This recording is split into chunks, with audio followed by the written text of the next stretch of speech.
guys, welcome back to my channel, and by the title of today's video, we are starting episode 2 of my How to Skincare series. In today's episode, I'm going to be teaching you guys how to read an ingredient list. I know that when I was first starting out in skincare that I just purchased based on what the product's claims were and not what was actually in the products, and it really took a toll on my skin.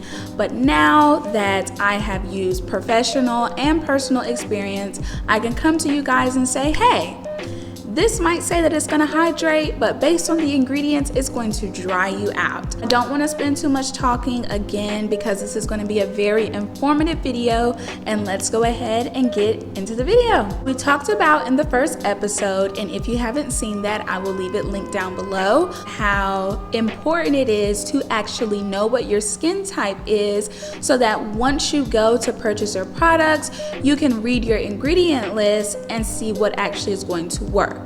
Which is why I stated in the intro that the very first thing you need to look at on a product is its ingredient list. A product can literally put any claim on the front and say it's going to hydrate, it's going to decrease fine lines and wrinkles, it's going to brighten, it's going to remove hyperpigmentation, but then you look at the ingredients and those ingredients do the exact opposite. How do you read an ingredient list? A product should always have the ingredient list either on the back of the product or on the product container that it comes in.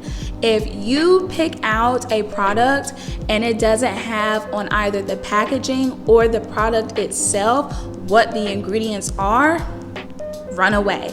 It's going to be awful. From my personal experience, anytime a company does not disclose the ingredients on the actual product or the product packaging, to me, it makes me feel like they have something to hide, or there is either something in this product that is not necessarily good for the skin. So always look for the ingredient list first, and if the product doesn't have it, run away. Next, you need to understand the difference between active and inactive ingredients. Active ingredients have been approved by the FDA to perform a specific function for a specific skin condition. They are usually listed as the first couple ingredients, and they're also going to be the ingredients that are actually working on the skin. So let's take a look at my CeraVe PM Moisturizer.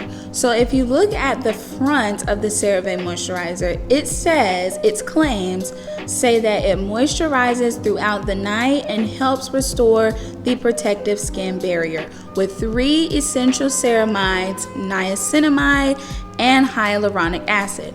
So let's turn around and look at the back. So again, you want to look at those first ingredients, and I usually say to look at the top 5 because they are going to be what the product is most composed of.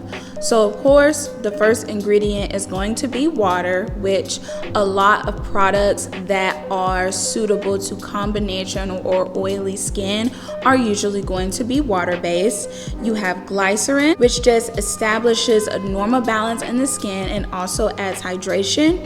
You have caprylic/capric triglyceride, which is also an excellent ingredient, and it keeps in moisture. So in essence, it resists moisture loss because you know while you're sleeping is when your skin loses the most moisture. Then it also has niacinamide, and niacinamide is one of those ingredients that just does everything. It improves the appearance of enlarged pores, uneven skin tone, fine lines and wrinkles.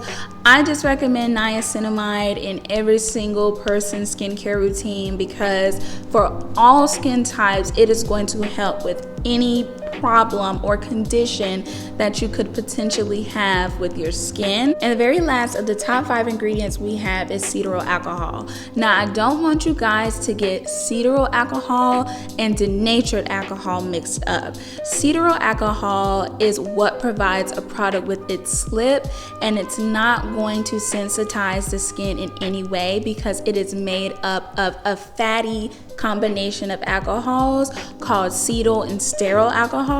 And if you want to get into what the different alcohols are that are in your cosmetics products. I will do a video on that as well if you guys would like. But cetyl alcohol is actually pretty good for the skin and it's used in most products. So in conclusion, the CeraVe PM moisturizer is actually a great moisturizer, and I will say it myself because I use it, because it has amazing claims and then it has great ingredients to support the claims that it has made on the front. So now that we know what active ingredients are and what they do, let's talk about inactive ingredients. Inactive ingredients are usually going to be separated on the back of a cosmetic product's label, usually on acne products. So for instance, if you see on your sunscreen it says active ingredients zinc oxide and then it has inactive ingredients, the inactive ingredients aren't really inactive, but more so they are helping the active ingredients do their job. They are not necessarily bad for your skin, especially if it's a skincare product that does its job well, but they don't really have a true purpose except for to help your active ingredients do their best. Now, let's talk about fragrance. I have seen on a lot of dermatologists, estheticians, skincare specialist videos that they really just denounce fragrance in skincare. Now, my personal opinion, I do not recommend fragrance in leave-on treatments, meaning anything that you're gonna put on your skin and stay there, like a toner, a serum, or a moisturizer. I do not recommend fragrance because fragrance can oversensitize and irritate the skin, especially if you have dry or acne prone skin.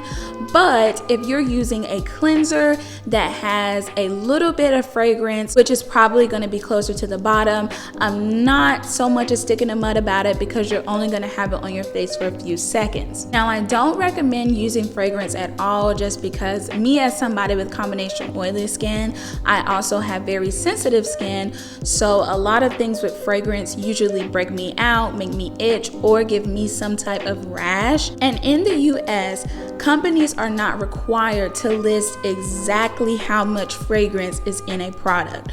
So if you look on the back of a product and at the way bottom it just says fragrance, they could have so many different fragrant chemicals or essential oils, but they don't have to list those out to you as long as they put fragrance, which is why I just don't recommend them in products. But if you are going to use a product with fragrance, definitely only have it on a wash off treatment, meaning you're just going to put it on and take it right back off. Okay guys, so I just want to go over really quickly what we talked about in today's video so you guys could really understand what the points are. The very first thing is to always look at your ingredient list first, and if a product does not have an ingredient list listed on either the packaging or the component itself, steer clear. Number 2, the most active ingredients are going to be on the top and they are going to be listed from most active to least active. So if you're looking at a product who says that it has niacinamide as a claim, make sure that niacinamide is very high on the ingredient list so that you're getting the most benefits from that ingredient. And number 3, stay away from fragrance on leave-on treatments. Again, I do not mind if you use a fragrant product as long as it's wash off, but just so that you're not oversensitizing or sensitizing the skin, period, I just recommend to not use them. There's so many great products that don't have fragrance, so if you don't have to, I would recommend that you don't. Okay guys, and that is going to be the end of this video. I really hope you guys enjoy it. I have 2 more episodes left in this series and I'm loving the way it's going, and I'm also loving the comments that I have been seeing on a lot of my videos. I genuinely appreciate the support. Go ahead and subscribe to my channel and click that notification bell so that you are notified every time I post a brand new video. I love you guys and I will see you in the next one. Bye.